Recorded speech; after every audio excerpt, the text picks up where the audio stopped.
మోదీ ప్రభుత్వం బ్రిటిష్ పాలనను తలపిస్తోందని PCC chief Mahesh Kumar Goud ఆరోపించారు. పాశ్చాత్య దేశాల ఒత్తిడితో మోదీ ప్రభుత్వం కార్పొరేటర్లకు అనుగుణంగా చట్టాలు చేస్తోందని మండిపడ్డారు. రాజ్యాంగాన్ని పరిరక్షించేందుకు రాహుల్ గాంధీ కష్టపడుతుంటే మోదీ మాత్రం కార్మికుల హక్కులను పూర్తిగా కార్పొరేట్ సంస్థలకు అప్పగిస్తున్నారని ధ్వజమెత్తారు.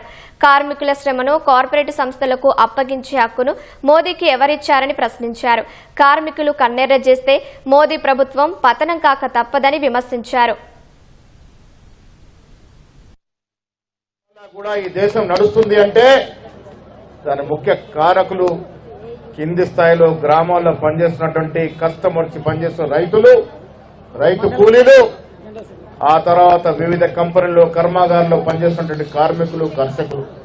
వారు చెమట తీస్తే కానీ ఈ దేశం సౌభాగ్యంగా ఉండదు. కానీ దురదృష్టవశాత్తు పాశ్చాత్య దేశాల ఒత్తిడిలో ఇలా మోడీ ప్రభుత్వం మన మీద పాశ్చాత్య దేశాల యొక్క నీతిని రుద్దుతా ఉంది. 44 చట్టాల స్థానంలో 4 కోట్లు తీసుకొచ్చి పరిపూర్ణమైనటువంటి స్వేచ్ఛని ఇలా కార్పొరేట్ సెక్టర్ కి అందిస్తా ఉన్నాడు.